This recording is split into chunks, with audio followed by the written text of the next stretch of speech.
Alrighty, well, good afternoon and welcome everybody. Thank you for joining us today. My name is Andrew Doffney. I'm the Instruction and Outreach Librarian at the New Jersey State Library.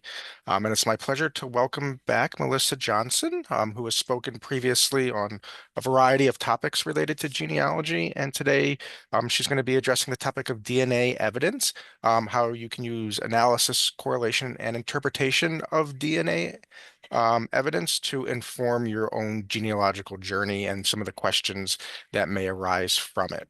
Melissa is a professional genealogist specializing in New Jersey, New York, Pennsylvania, British, Irish, Italian, and Eastern European families, as well as forensic genealogy, using DNA to solve difficult genealogical problems, unknown parentage, genealogical writing, editing, and publishing, as well as genealogical education. Her work has been published in numerous peer-reviewed journals, including the National Genealogical Society Quarterly, New York Genealogical and Biographical Record, and Genealogical Magazine of New Jersey. She has previously served as editor and a columnist for NGS Monthly, authoring dozens of articles on sources and research methodology. She is the author of the Adoption and Misattributed Parentage Research chapter in Debbie Parker Wayne's Advanced Genetic Genealogy Techniques and Case Studies. And for 11 years, Melissa served as reviews editor for the Association of Professional Genealogists Quarterly. She has been a mentor in the ProGen study group, engaging in educating the next generation of genealogists. So we are really excited to have you back, Melissa, and to kind of talk about, this all the new breakthroughs and everything when it comes to DNA and related to genealogy. So before we jump into Melissa's presentation, I just have a few housekeeping items to go over. First and foremost, we will be taking your questions at the end of Melissa's presentation, but please feel free to submit them at any time using the Q&A or the chat feature in the Zoom dashboard. We do request that if your question has specifics related to your family and lineage and different things, that you contact Melissa directly, because that may require some additional follow-up and some additional questions that are better suited for more of a one-on-one session.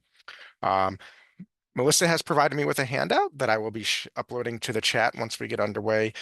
So you can download it directly from there. If you have problems downloading the handout from the chat, don't worry, it will be available as an attachment in a follow-up email that I will be sending out later. If you have time, we ask you please complete the survey. We really appreciate any and all feedback that you can give us. And if you want more information about DNA or anything related to genealogy, our genealogy librarian at the State Library, Regina Fitzpatrick, has created a fantastic research guide available at the web address on the screen there. It is chock full of information, and it's available 24/7. So I really encourage you all to look at it at your leisure, and it might help solve some of the questions you might have. And then one last thing I want to go through is just a brief overview of the Zoom dashboard. This is what your dashboard should look like if you're using a PC or a Mac. If you're using a mobile device, the dashboard may look a little bit different, but the features will still be there. In the bottom left-hand corner, you can check your audio settings. So if you're using an external listening device like a headset or earbuds, you can check to make sure it's connected properly there. At any point during the presentation, if you have any issues, there's a raise hand button here in the middle. You can click on that and that'll alert me. I will send you a message in Zoom and hopefully be able to resolve any problems that you are having. And as I mentioned before, if you do have questions, you can use the Q&A or the chat to get in touch with us, and we'll be happy to address them at the end of Melissa's presentation. So that is everything that I have for you. So it's my pleasure to turn it over to Melissa now.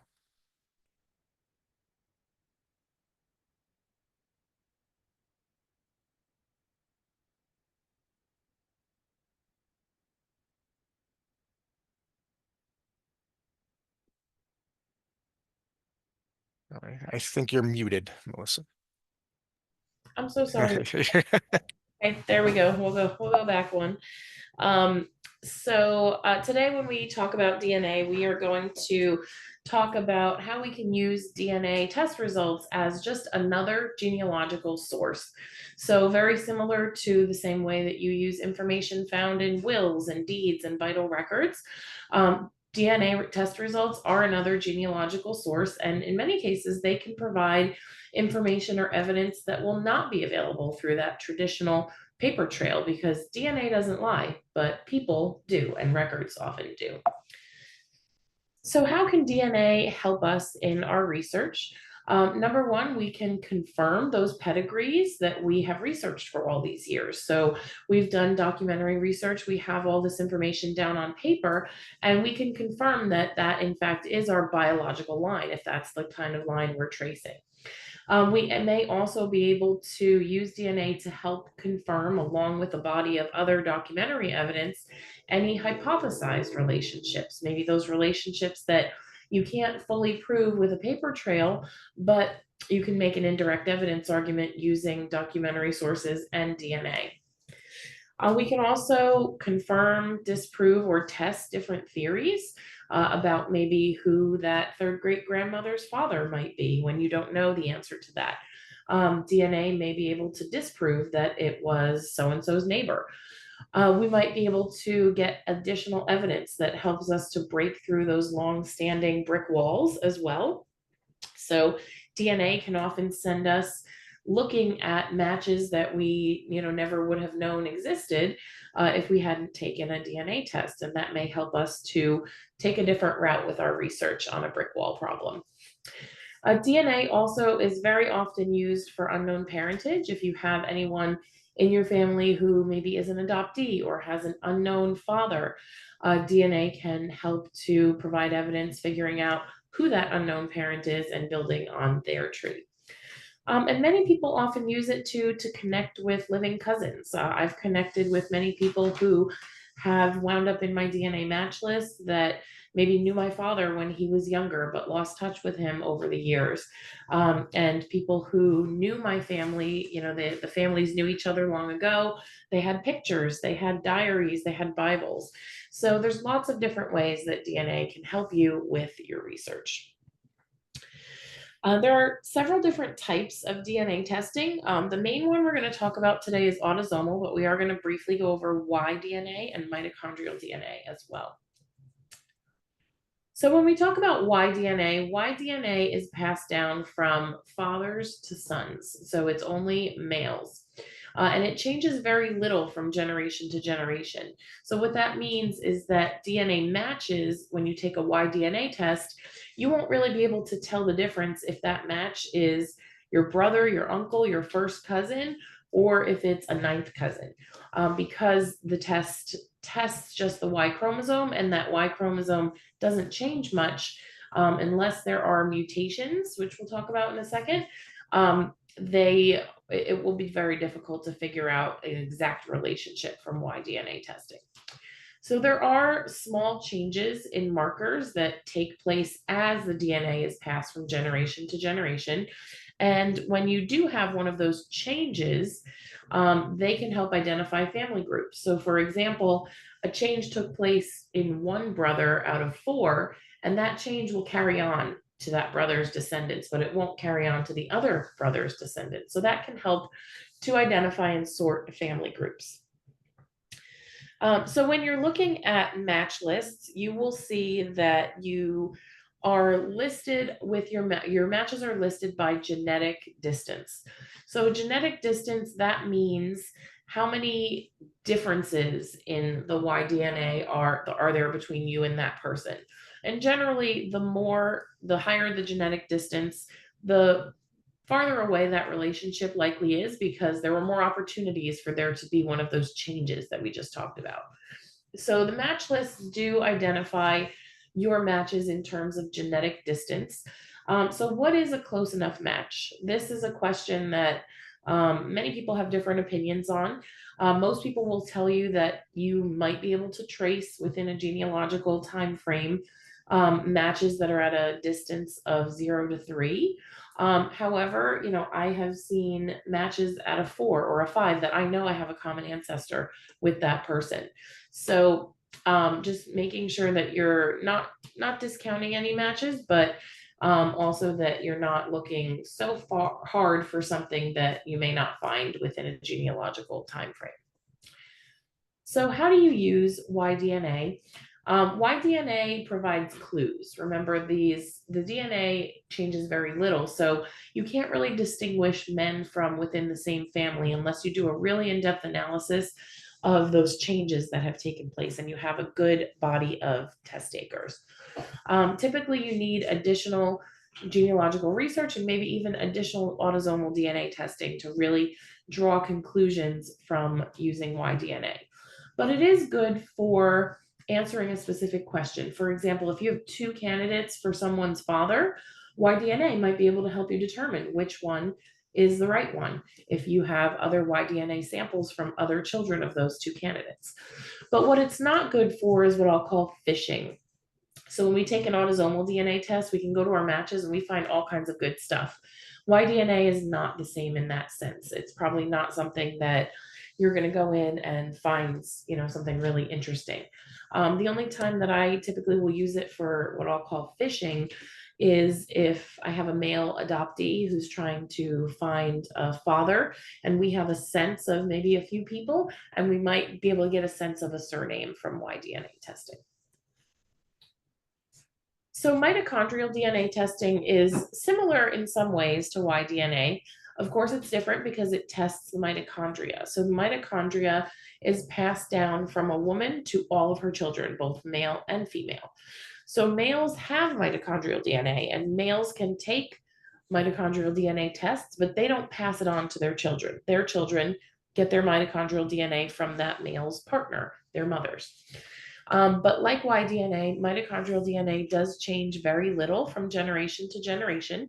So again, those matches can be very closely related. It can be your first cousin in your match list, or it can be someone that you'll never figure out the relationship to because they are so distantly related to you. This is an example, again, it shows genetic distance in your match list. This genetic distance of 0 might seem close, but it's really not. This is someone whose ancestors are not even from the same part of the world as my maternal ancestors. So the 1s and 2s and 3s also not even from the same part of the world. So it's not something that probably I am going to be able to figure out by tracing my ancestry. Same thing for mitochondrial DNA. It's often used to provide clues. It can sometimes be used for problem solving. I've used it in a couple cases where a man had 2 wives and you're trying to sort which children came from which wives. You can use mitochondrial DNA for a lot of problems, and that's one of them. But again, it's not good for fishing, like Y-DNA is not good for fishing. Autosomal DNA really is the only one that you can kind of throw your DNA out there and see what you get and possibly, work with that. So autosomal DNA is most of what we're going to talk about today. Autosomal DNA is something that we get from our parents who got it from their parents who got it from their parents. And what this means is that we all have autosomal DNA from many different ancestors on all of our family lines. So you have DNA from your father's mother's mother's father, and you have DNA from your mother's mother's mother's father. And in our 23 chromosomes, we have 2 copies of our 23 chromosomes, one from each parent, and 1 pair that determines gender. So if you go back to your basic high school biology, women have 2 X chromosomes, men have an X and a Y. And so when we look at our DNA, there are different patterns in our DNA, and we inherited those patterns from our ancestors. And what the testing companies do is they will search for identical patterns among test takers. And if they find those identical patterns, they know that those 2 people are related. And they got that identical pattern, they both got it from a common ancestor. And you can see that among the autosomal DNA when you're looking at a chromosome browser, if you've ever used that.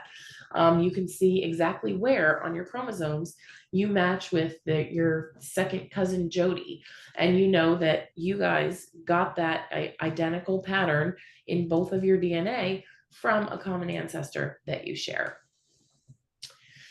So there are many companies that test autosomal DNA. The ones listed here on the screen are the main testing companies that have some of the largest databases. They're the ones that I would go to first if you are trying to start DNA testing or test additional people for solving a problem, because you have the most chance of finding matches that will provide information to help you in databases that are larger. So thinking about problem solving, what kinds of problems in your own family could you potentially solve or resolve using DNA? So once you can think about a problem, you want to focus your work with DNA on a research question. So that research question might be identify the biological father of my great grandmother. And also remember too that DNA sometimes is just used to verify that your paper trail is correct. So not every problem or question has to be really complex where you have an unknown parent or you have that brick wall.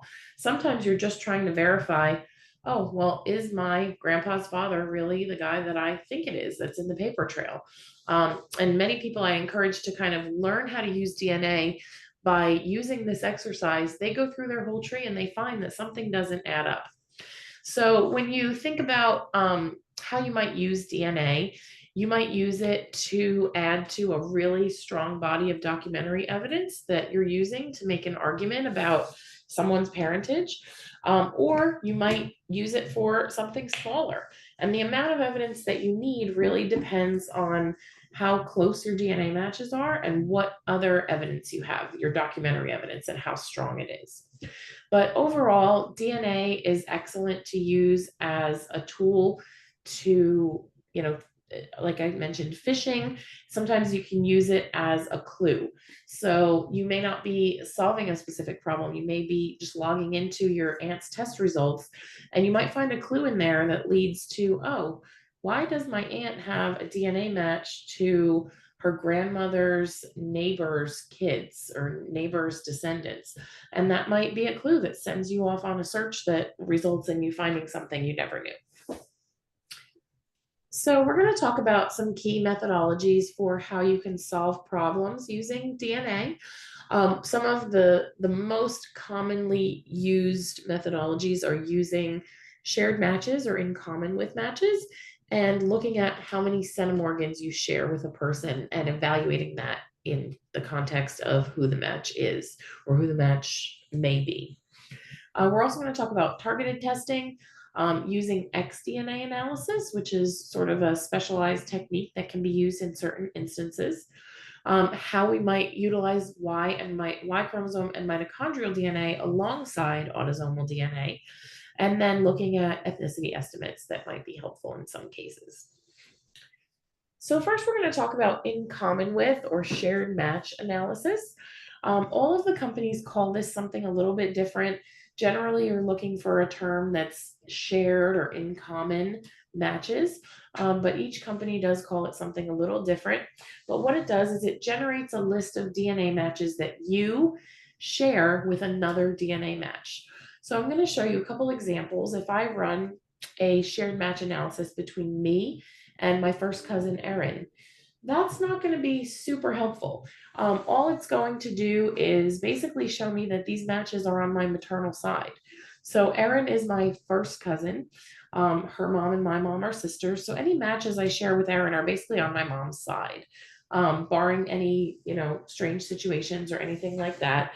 But the low-hanging fruit is that, okay, if you do a shared match analysis with a first cousin, that's going to tell you that those matches are on one parent's side or another.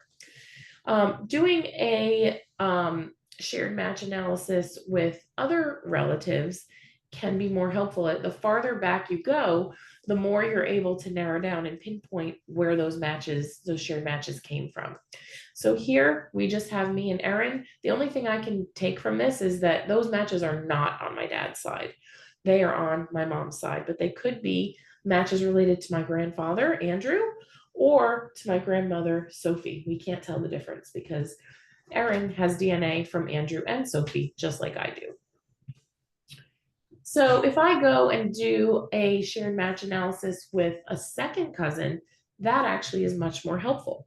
So looking at this second cousin, Cheryl and I are second cousins. Her mom and my mom are first cousins.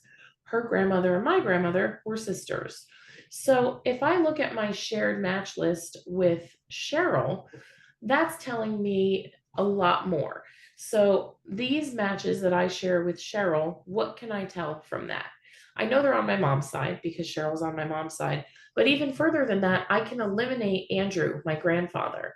And I know that all these matches that I share with Cheryl are specifically on my grandmother's side. So I can knock out all the matches on my grandfather's side that were on that shared match list with Erin, my first cousin. What I can also do is run a shared match list with a second cousin once removed. That's even more helpful. So now we're going to switch to my dad's side of the family. I'm going to run a shared match list between me and my dad's cousin, Nancy. So here's me and here's my dad. My dad and Nancy are second cousins, which makes me a second cousin once removed to Nancy. My grandfather, Walter, and Nancy's dad were first cousins. My great grandfather, Horace, and Nancy's grandmother, Mabel, were brother and sister. So if I run a shared match list with Nancy, I can see all of these people, and I know that I am related to those people, of course, on my dad's side, and then even further on my grandpa's side, not my grandmother's side, but even further on my great grandfather's side. So these matches are not related to my mom. They are not related to Walter's wife, Minnie. They are related to Horace. And they can be related to Horace on either his mother or his father's side, or they also can be descendants of Horace and Francis, or descendants of Horace, of course, who are also descendants of Horace and Francis. So this allows me to really eliminate that all of these matches I share with Nancy are on my dad's side. So these are Johnsons, but they specifically are Johnsons that either are descendants of Horace and Francis, or they are related to Horace specifically, not his wife. So I can eliminate all these other lines on my paternal side by running this match list. So one thing I'll caution you on is that you can be related to a DNA match in more than one way. So the low hanging fruit here is that, yeah, all of those matches that I share with Nancy, they are on my dad's side. But what if I'm also related to one of those people through my mom's side? What if my mom's dad was a cousin on another line to one of those matches? It's possible. It's not the usual, but it's possible. So we have to be careful of that. And especially if you have families that were from the same areas for many, many years, you'll see intermarriage and things like that.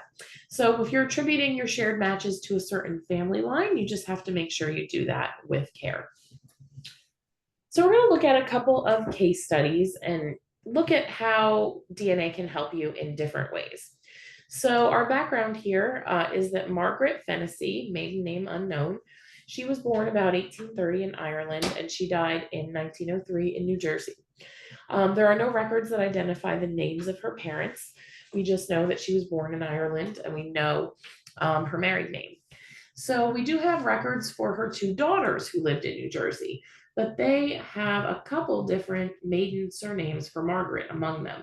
So we have records of Hannah and Maggie's marriages and deaths, and between those four records, we get three maiden names for their mother: Condon, Carol, and Keating. So really confusing here. Who were the parents of Margaret? Not being able to find any key Irish records at the time this case study was happening, I looked to DNA to help maybe give me a hint or help me figure out where Margaret may have derived. So Margaret's parents did not come to the US. She came here as an older lady with her two adult daughters. We don't know location in Ireland, so we don't have a specific location at all, not a county, nothing. But we do know that she had those two known daughters. And we also know from census enumerations that it appears she had several other children, but we don't know who they are or if they're in the US or Ireland. So looking at a research plan, my goal here was to hopefully get autosomal DNA testing candidates from descendants of Hannah and descendants of Maggie. And my goal here was to be able to do shared or in common with match lists between a descendant of Hannah and a descendant of Maggie. And I hoped that that would identify maybe common ancestral couples among a couple DNA matches that might be an ancestral couple for Margaret. And I was hoping there to, get some information based on DNA matches. Unfortunately, that didn't work. I was able to get several testing candidates from Hannah's descendants and Maggie's descendants, which is great. And I ran shared match lists with among those people.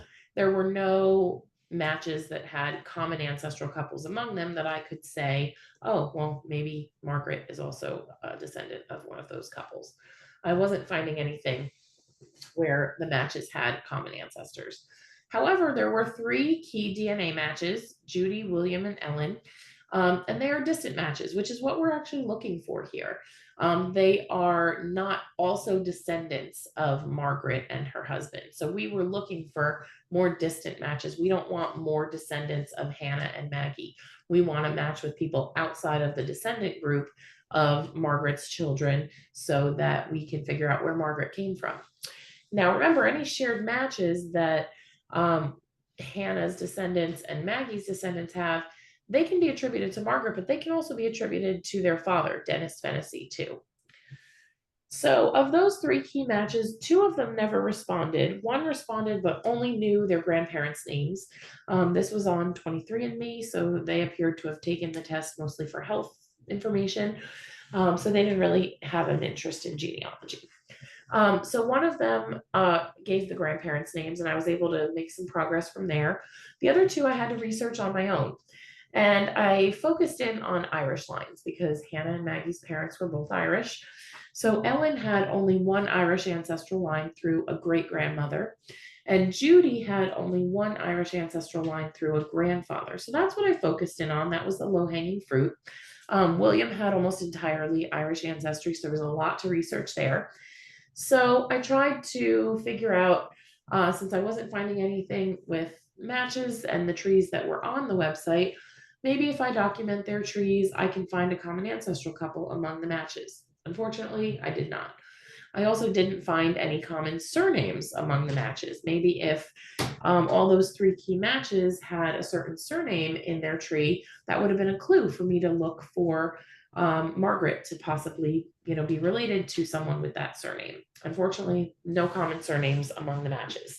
And also no instances of Fennessy, Condon, Carroll, or Keating among them. However, they all did have one thing in common, and that was a common ancestral location in Clonmel in Tipperary, Ireland. So at this point, this really is nothing other than a clue, but all these people have ancestry in Clonmel. And could that have been where Dennis Fennessy was from? Sure, because these are matches to his daughter's descendants.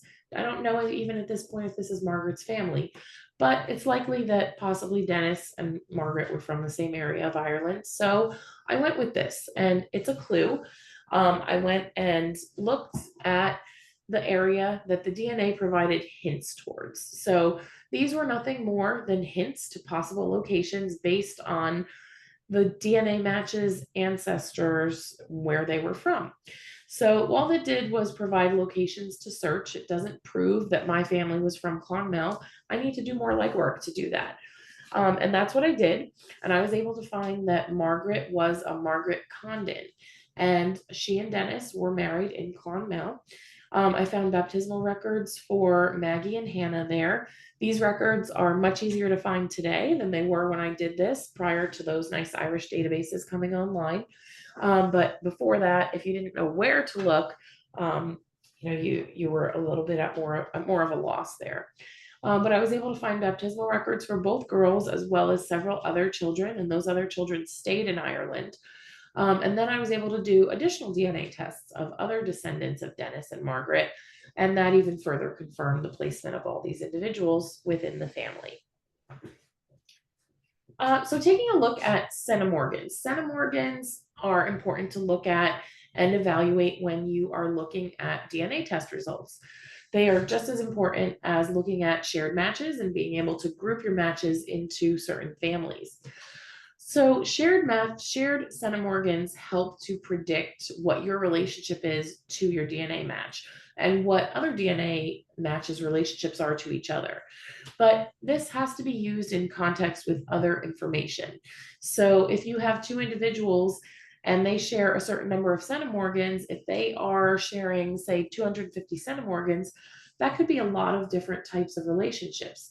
But using that information in context by perhaps knowing, oh, these two matches are about the same age, or no, one of these matches is 90 years old and the other one is 20 years old, that would help you to predict relationships and to maybe eliminate some possible relationships from consideration as well. We also need to take into consideration endogamy and pedigree collapse. If families intermarried over and over again, that does throw off the centimorgans that you would see and the predictions in charts that you would use for reference to figure out, what possible relationships people were to each other. So I'm going to show you one example. This is me here in pink, and how many centimorgans I share with some key people within my family line. So if I'm looking at myself, I share 2,700 centimorgans with my brother, which what that does is at that high of a number, I can be confident that he is my full brother. And then I share 3,400 centimorgans with my father. The only possibility for that is a parent or a child. So I know he's my father. What I don't have is any test results for my dad's siblings. So my dad had one brother, he did not test. His brother had several kids, they have not tested, but one of their children has. So if I look at my relationship to Alyssa Johnson, she is a first cousin once removed. Her dad is my first cousin. If I look at how much DNA I share with her, 204 centimorgans, that is not the amount you would expect to see for a first cousin once removed. It's very much so on the lower end of that. So does that maybe make me think that something is not quite right in this tree? The first thing that might come to mind is, well, maybe Donald and Skip were half siblings. And maybe Glenn and myself are half first cousins, and maybe Alyssa is actually my half first cousin once removed. But we need to look at the centimorgans and we need to look at other things in context too. So if I were to look at Alyssa's shared matches, she has matches that are on Walter's side, my grandfather, and also on Wilhelmina, Walter's wife's side. Alyssa would not have those matches if Skip was a half sibling to my dad. I have matches on both Walter and Wilhelmina's side of the family. If I look at Alyssa and compare her DNA test results to other people within the family, say my brother, my dad, other cousins, she shares the amount of DNA you would expect to share with those people. It's my relationship with Alyssa that has a low number. And that just happens to be the case because the DNA that she got from my grandparents, who are her great grandparents, the DNA she got from them is just very different DNA than what I got from them. So our numbers are not average, they are a little bit below average. And you can do this exercise with a lot of different people. So if I go to my dad's second cousin on the Johnson, first cousin on the Johnson side, I share 484 centimorgans with her. She too is a first cousin once removed, and that's more of a normal number that you would see for a first cousin once removed. The average is 430 something, I believe. So that is more in line. This is very low, but it doesn't mean you can't just call out that that is wrong and something's wrong with that relationship. You need to dig into it more, and when we do, we find that there's nothing wrong with that relationship. It's just some people share a lower amount of DNA than others. Same thing, Nancy Wilson. We looked at her before. I match her at 64 centimorgans. She's a second cousin once removed. That appears to be correct. Also, the DNA matches that I share with Nancy that we saw on the screen before all support that she and I have a common ancestral couple, which is Horace and Francis. And you can continue to do this. June Johnson, she's my grandfather's first cousin, so my first cousin twice removed. And I share 221 centimorgans with her. That number is about right. But I don't just assume that everything is right because the number is within the average or seems to be correct. I need to look at my shared matches with her and make sure that they all seem to line up. And then another example of a third cousin. So third cousins, you can actually share no DNA with, and they can still be your third cousin biologically. I share a very small amount of DNA with this third cousin, and my shared matches with him support that relationship. So this is an example of the shared centimorgan chart created by Blaine Bettinger, which can be used as a reference tool for averages and ranges for shared centimorgans for different relationships. There's also a tool on the DNA Painter site that uses the information from that chart and kind of puts it in a different format for you. So you can put in the total number of centimorgans for your DNA match, which is 204. Remember, 204 is what I shared with Alyssa. So in most instances, if you share 204 centimorgans with someone, they are not going to be your first cousin once removed. That's only a 3% chance that she's a first cousin once removed to me. That's exactly what she is. And there's nothing off or odd about our relationship. She just doesn't share a ton of DNA with me. And that happens sometimes. So looking at the differences in these two first cousins once removed is huge. They both are first cousins once removed in different ways, of course. But the amount of DNA shared there is more than double for Janet than it is for Alyssa.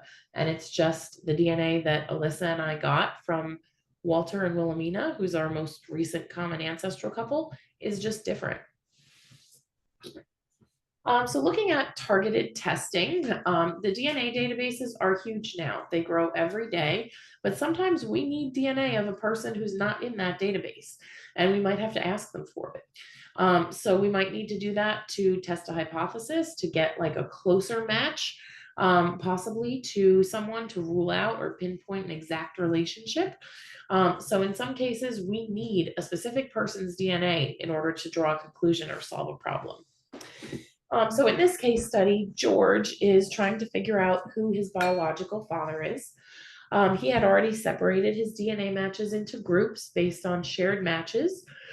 His paternal group was isolated by looking at all of his matches who were not shared matches with his known maternal relatives.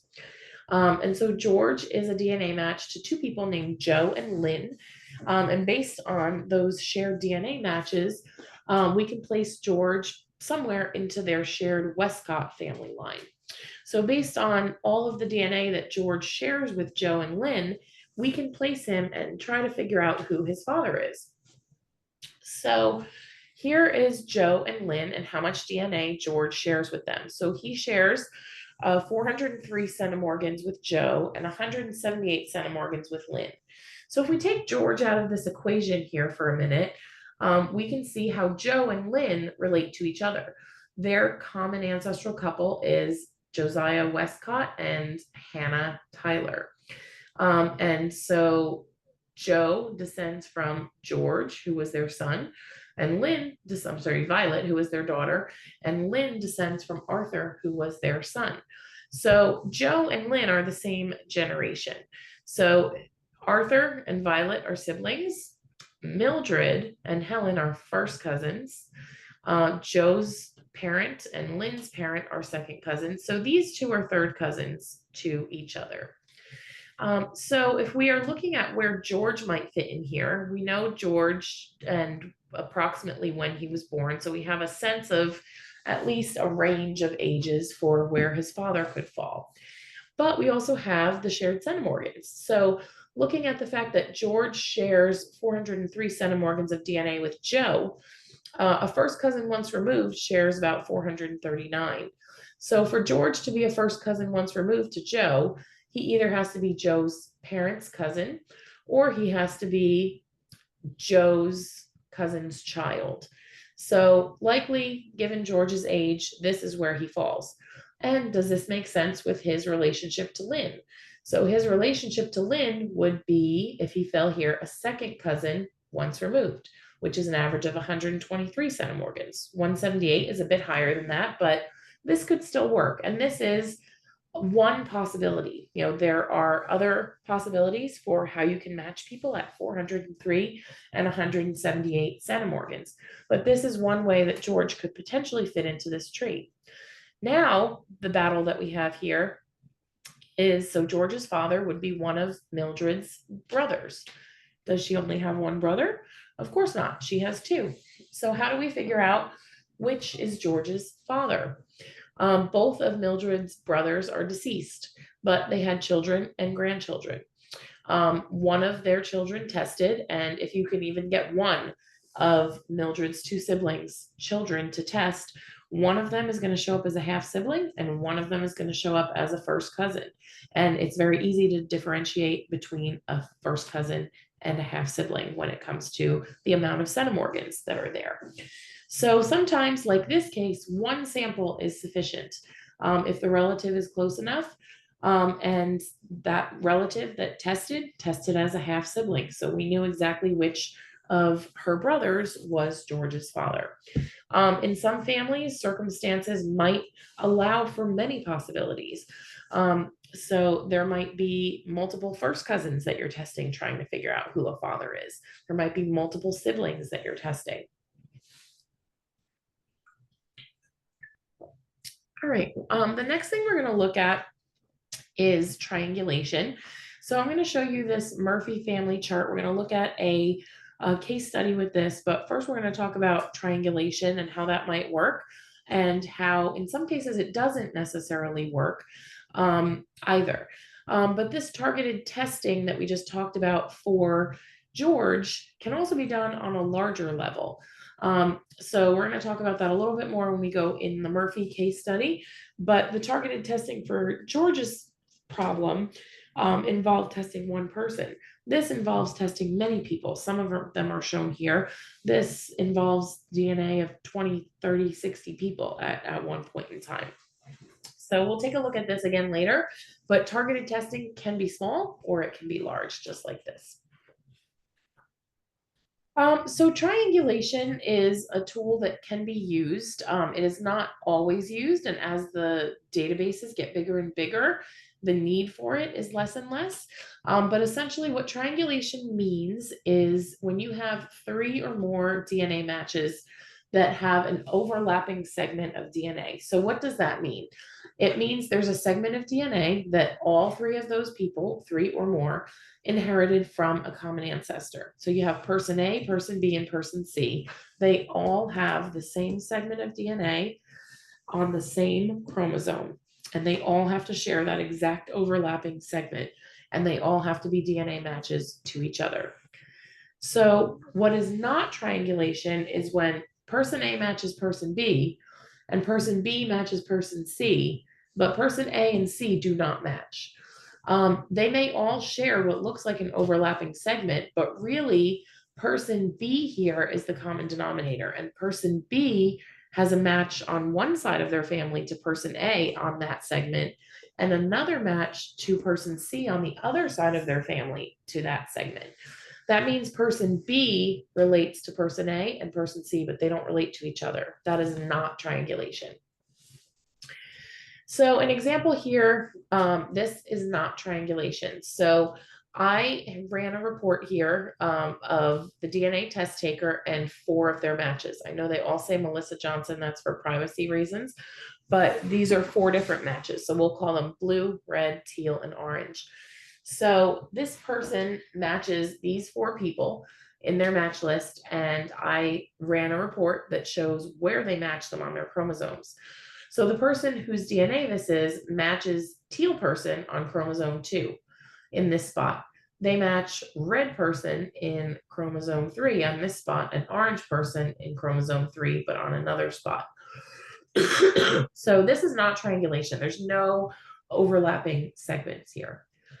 This is triangulation. So in this instance, the person whose DNA test we're looking at, they match blue person and red person on the same segment. So it's not the same size. They have a bigger segment match with blue than they do with red, but they're both a significant size match. So for this piece here where red and blue overlap in this little square, that is triangulation. The same thing here. This is a smaller triangulation where red and teal overlap here. Those are 3 people, the test taker and red and teal. They are triangulating in this one spot where the teal overlaps with the red.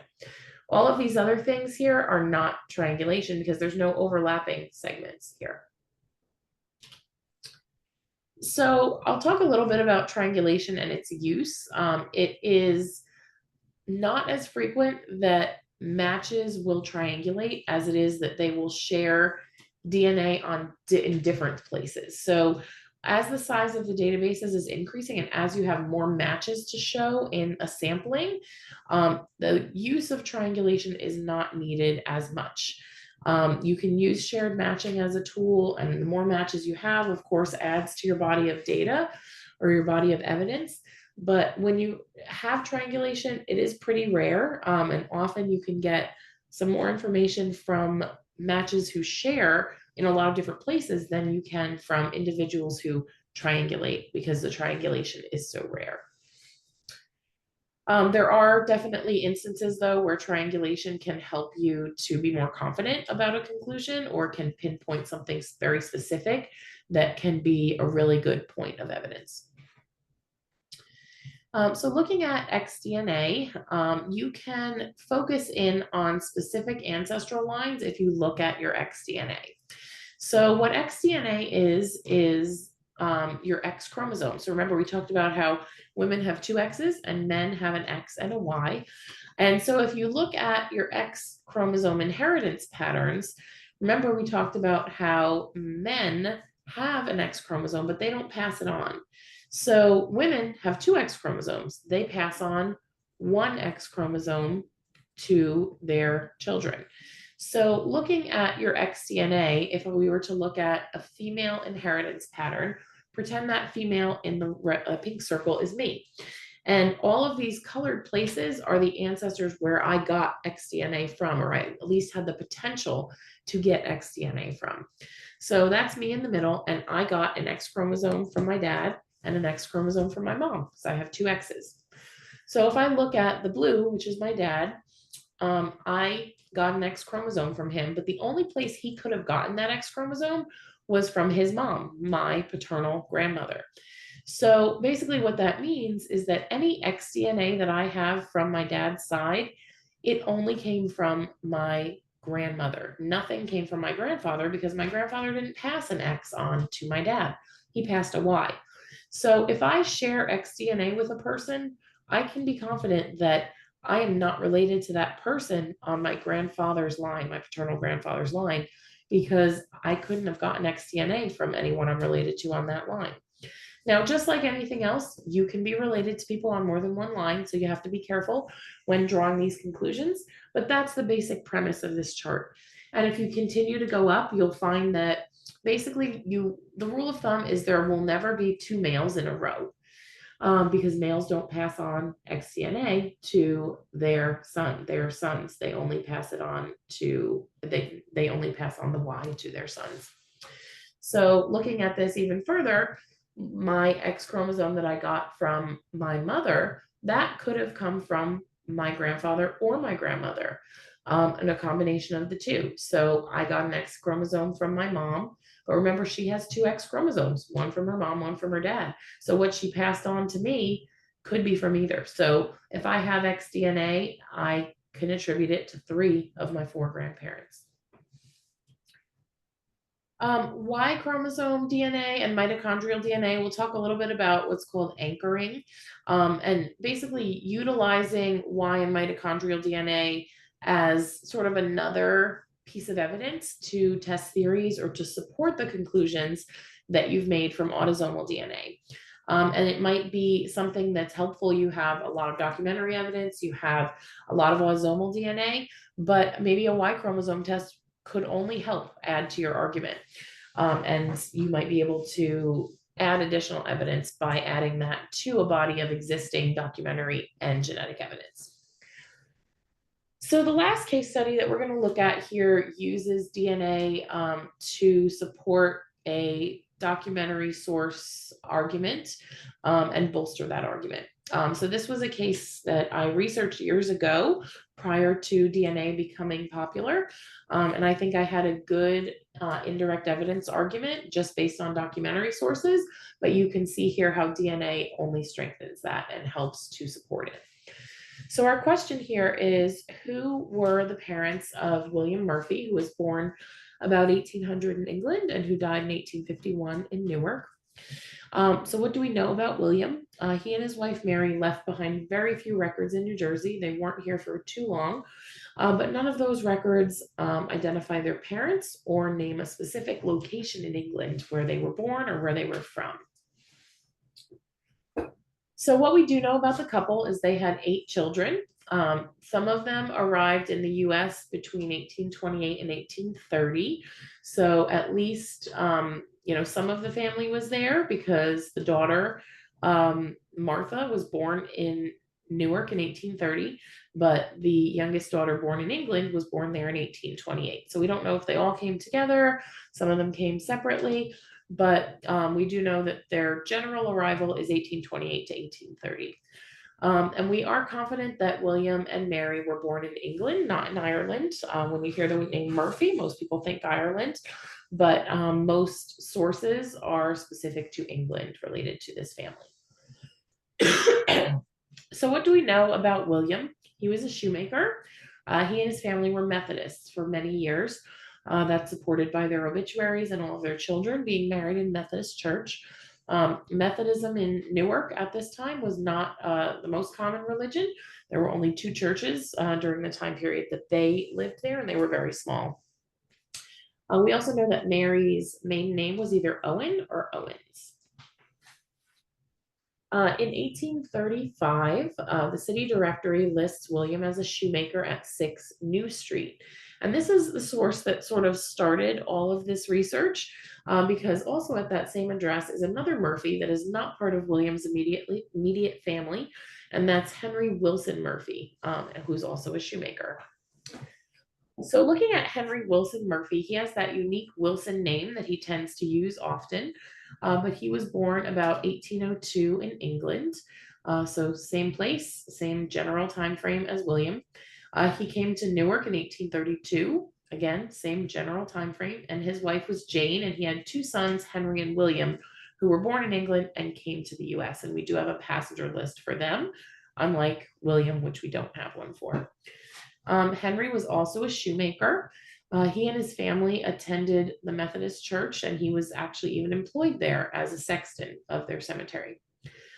The death record doesn't name his parents or his birthplace in England, not for him and not for his wife, but we do know his wife's maiden name is Emery.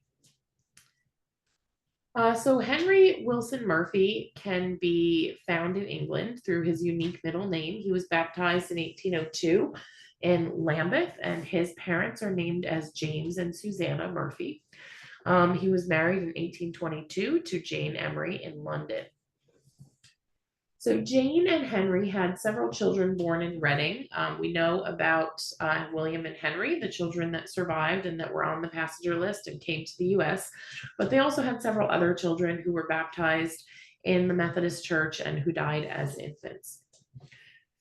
William and Mary Ann were married in Newbury in Berkshire, England. So now that we have a location in England, I was able to find a possible marriage record for William and Mary Ann. So they're in that same county in Berkshire, England, different location in Newbury. Henry and his family were in Reading. But we can also find a baptismal record for the couple's first child, Edwin, who was born there and who was baptized in a Methodist church, which was not common for England at this time. Most baptisms took place in the Church of England and not in nonconformist churches. There are no baptismal records found for the other daughters, for Mary and Sarah. So going back to William in Newark, William is buried in a family lot at a big Newark cemetery, Mount Pleasant, and he's buried there with his wife Mary and some extended family. And their graves are marked as father and mother. And right next to those graves marked as father and mother is a grave marked grandfather, which lists the years 1760 to 1841. The cemetery doesn't have much of a record on who this grandfather is, other than what you see here, grave 4, grandfather. So the cemetery was established in 1844, which is 3 years after grandfather died, which may be why they don't have a record of him. He possibly was a removal into that cemetery, but the positioning of the stones and the father, mother, grandfather does indicate that he must be either William or Mary's father. Unfortunately, there are no state level death records in New Jersey until 1848. Um, there are newspaper obituaries, though, and there's one from 1841 that identifies a man by the name of Murphy and connects him to William's family. So James Murphy, in the 81st year of his age, died, and his funeral was from his son William's residence on Camptown Road, and that is our William. So we have a William here, and his father is this older man named James Murphy, who died in Newark and is buried in his family lot. Going back to Henry in Newark in 1840, his household included a male over the age of 80. Now, these are just tick marks in 1840, so we don't know the name of that person, but there weren't too many males over the age of 80 in 1840. Most people did not live that long, but his household did include a male over the age of 80. And the Methodist cemetery where Henry worked as a sexton, interestingly enough, had all of its burials removed to other cemeteries in the 1880s. There are no records that exist, though. So these two data points here really are just nothing that can be proved, but is it possible that this older man named James, who is buried in William's lot, is Henry's father, James, and he was living with Henry in 1840, died in 1841, was likely buried in the cemetery where his own son was a sexton, and then when those cemetery burials were removed, got moved to his other son's family lot. Is that provable? No. Is it plausible? Sure. So looking at James and Susanna found in Berkshire, England. So there's a James and Susanna who live on the same street as Henry and his wife Jane when they were living in Berkshire in Reading. This James was, of course, a shoemaker. He lived on the same street as Henry and Jane for several years. His wife's name was Susanna Terreer, who he married in 1897. Susanna died in 1828, and her father, who also lived on the same street, also died in 1828. And James can't be found in Reading after 1828. What also was found in Reading in Berkshire, England, is other children born to James and Susanna. So we have James, baptized in 1814, Caroline, baptized in 1818, and both of them can be documented as James and Susanna's children. So they definitely are Henry's siblings. And we can find a passenger list that includes this James and Caroline, as well as another person named Joanna in September 1831. They can be found coming into the US, and they can't be found in Berkshire after that. And also, Joanna is not found in Berkshire or elsewhere. Not sure who she is just by looking at that passenger list right away.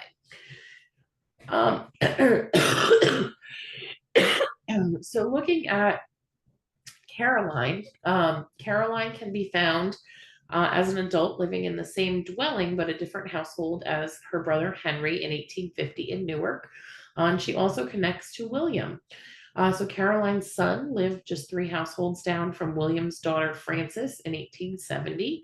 And Caroline's daughter and granddaughter witnessed William's son-in-law's will in 1910. So Caroline, sibling of William of Henry and purported sibling of William, connects to Henry and William in Newark. Her marriage records confirm her as a Murphy and put her at approximate age to be the Caroline who was baptized in Berkshire, England. And her immigration time frame on her death certificate makes sense. The James Murphy that came over wound up returning to England. He did get married, and his sons' names were William and Henry.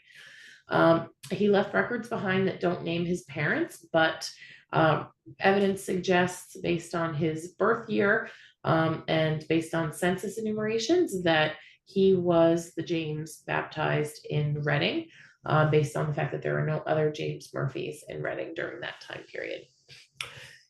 Joanna, who was on that passenger list, searched and searched for her, was not able to find any documentary evidence, but DNA provides us with a clue, which I'll share just in a minute. So this body of documentary evidence is pretty strong. What we're trying to prove here is James, the father of William, the older man that was buried in his lot, Is that James the father of William? And is that the same person as the James who's the father of Henry, named on his baptismal record and who lived in Reading, England? So we have a good argument based on indirect evidence.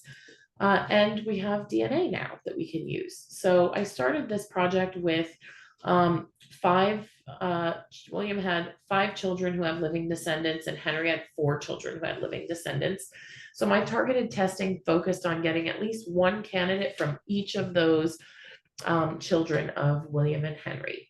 And I wanted to get descendants that were from independent lines of descent. So that means, William had a daughter, Mary. I don't want all the testing candidates to come from Mary. We want a variety. And then I also focused on people who had at least the potential to share X DNA. And there were no biological male line descendants for William for Y DNA, unfortunately. That's a story for another day that I could tell. But I did try to focus also on people who have different ethnicities on their other family lines. So there was less of a chance that they could be related in two different ways. So this was my initial testing pool. So Henry had four children. William had five who had living descendants. And I was able to get 8 people to start. And through those 8 people, I was able to create a genetic network. And I wasn't focused on triangulation, I was focused on shared matches. And all of those people all matched all the rest of them. And that was great because they were at some distant relationships. Some of them third cousins twice removed, fourth cousins once removed. Of that initial group, everybody matched everybody else. And I was able to run shared match lists and even find a few more people that had tested and maybe their test wasn't obvious who they were initially. But I didn't find any connections on other family lines of the test takers where people would have been related in some other way that could have contributed to their shared DNA. So taking a look at this chart, this shows an even larger sample. So we have a couple people from Mary and then, one each from the other descendants. I eventually was able to get more. Here we have a couple people from Henry all through their daughter Lucy. And of course, I also had more. But in the end, I wound up with a body of evidence that has over 60 Murphy descendants. Everybody matches a good number of other people. So not everybody matches everybody else now that there are 60 people, but the shared matches among these people suggest that they are all descendants of James and Susanna, and they help to prove that William is a son, of James and Susanna, and a sibling of Henry and Caroline and James. So remember, we talked about using DNA as a hint or a clue as well. So remember Joanna on that passenger list. I wasn't able to find her. I thought maybe she was another sibling of Henry and William and Caroline and James, but I can't find a baptismal record for her or anything in England that connects her as another child of James and Susanna. But I was able to find, when I had this whole body of DNA testing candidates, I was able to find that Henry and William and Caroline's descendants and James's descendants all share DNA with descendants of a woman named Joanna Murphy Lyon, who was born in 1809 in England and who lived in Pennsylvania. Now, I tried to search for Joanna, knowing she came over on that passenger list. I searched for her in and around Newark, but I didn't expand my search all the way to Luzerne County, Pennsylvania. But DNA pointed to this woman. DNA basically handed me this woman on a platter, and showed me that all these descendants of Henry and William and Caroline and James, they all match Joanna's descendants. And Joanna's husband, once I looked into him, he was a Lyon, which is a big name in Newark. He traces back to Newark. Her family was Methodist. The Joanna Lyon, who can be documented later, she has an immigration time frame that matches up with the woman on the passenger list. So I do believe she is another sibling of my sibling group. But I would have never probably found her out in Pennsylvania under the name Lyon because she doesn't have an obvious marriage record. If I would have probably never found her if it wasn't for DNA, for all these descendants basically handing her to me. Also, I was able to get Henry and William's descendants to match up with descendants of James Murphy as well. Eventually, I got candidates from James's family, descendants of James, and also working on doing a Y-DNA analysis there as well. So overall, this Murphy family, I can connect William, who has this dotted line for a hypothesized relationship. I can confidently connect him through my documentary evidence and through DNA evidence that he's a child of James and Susanna and a sibling of these three other children of James and Susanna. I don't have any record that names William as a child of this couple, but all the evidence that I'm able to put together documentary and DNA wise proves that William is a child of this couple. So overall, looking at the evidence, William and Henry have a lot of similar characteristics. They were born in England, they were Methodists, they were shoemakers. They came to Newark around the same time. We know that William was the son of this James who died in 1841 and is buried in his lot. We know that Henry's baptismal record names his father as James. They both go back to Berkshire, England. Um, James can't be found there anymore after 1828, 1830. And then the shared DNA between William and Henry's descendants supports the fact that the men were brothers and that William is also a child of James and Susanna Murphy. A couple of resources I can mention for if you're interested in learning more about DNA are listed here and also in your handout. Two of these are kind of, the first two are sort of more workbook style with exercises and things you can do. And the other is a little bit more advanced with different chapters on different topics related to DNA, but I would be happy to answer any questions you have, if there are any.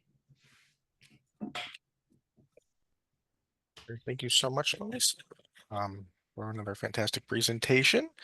If anybody does have questions, you can type them into the chat or into the Q&A option in the Zoom dashboard, and we'll be happy to address them. Considering all the migrations in European history, how much can DNA be linked to a location? Wouldn't the same DNA show up in Germany and England, for example? Yeah, so that's a good question.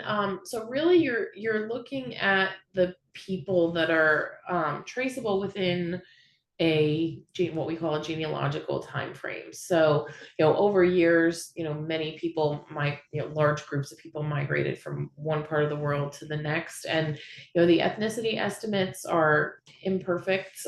They, try to show those things, but really your ancestors may have been Vikings and you don't know that family lore, but you just know, the family lore that your grandparents, came over with.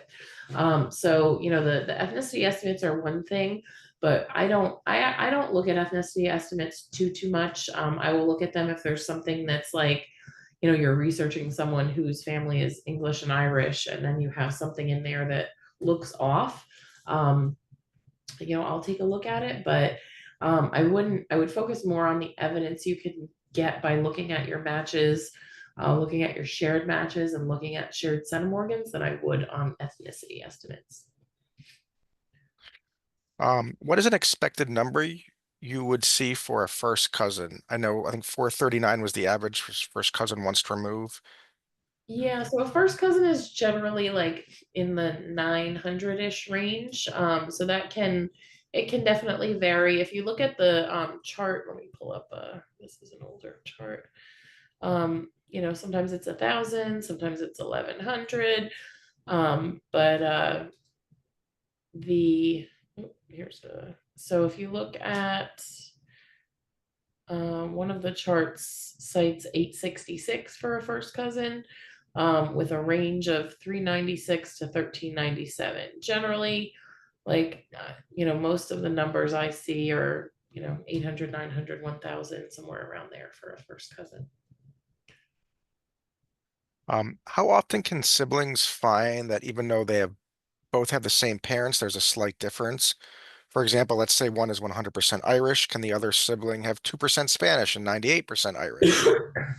That can happen. Excuse me. Yeah, so siblings get, if you think about you're getting 50% of your DNA from mom, 50% from dad, but there's a whole 50% you don't get from mom and a whole 50% you don't get from dad. So siblings have different parts of their parents' DNA. So you could definitely see percentages for ethnicity estimates vary. Yeah, and related to that, is sibling DNA a bit of a crapshoot? Can one sibling have slightly different ethnic background even though they have the same parents? Yeah. They can definitely have slightly different ethnic background. The thing that would be um, telling about a sibling is the centimorgan. So often people will think their sibling is a full sibling, but they are actually a half sibling. Um, so that would be very obvious from the numbers. For example, a half sibling might show as like 1,700 centimorgans, whereas a full sibling would show as basically double that. All right. Um, do you have any recommendations for encouraging hesitant family members to get tested? Yeah, so you have to explain to the people that you're wanting to test, kind of what you're going to use it for and how it's going to be used. So telling them, your DNA would help me because you're the only living first cousin of this woman who I'm trying to, research this, that, or the other thing.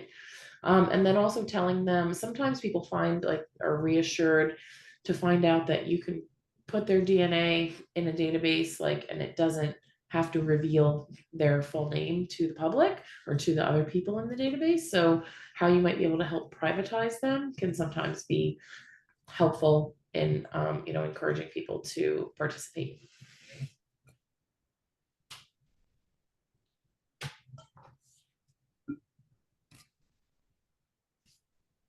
And I apologize, I realized I just said a half sibling would be about 1,700 and a full sibling would be about double. That's not correct. A full sibling is less than double. A full sibling would be like around like 2,600 or so, not 3,400, which would be double. So half sibling is around 1,700, like with a range. And then a full sibling is like 26, 2,700, somewhere around there. But of course can be higher. There's always a range.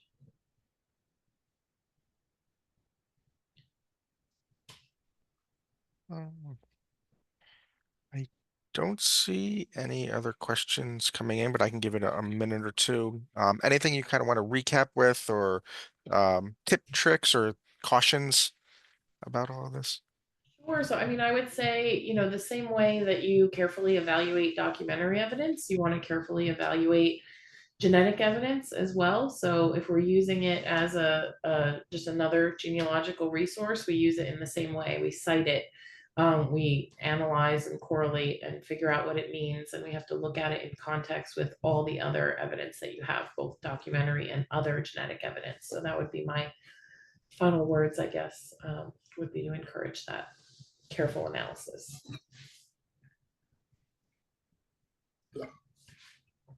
What's the primary reason people don't provide their DNA? Most people are afraid of how it's going to be used, possibly by the companies or in the future, or they, think that, um, it could possibly have health impacts or health insurance impacts. That I would say that's maybe some of the reasons that I've heard. Um, Privacy generally is something that people cite as a concern, but what that means to each person is a little bit different. Um,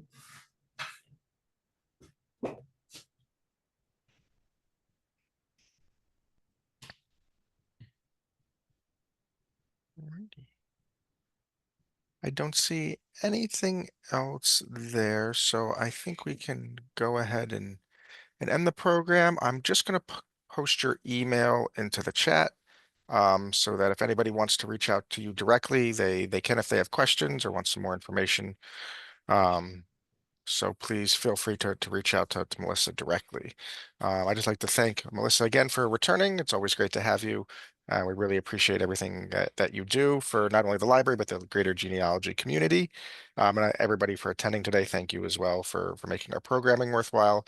And hopefully you all got something uh, out of this. And yes, the program is recorded and a link will be shared once it's available. So.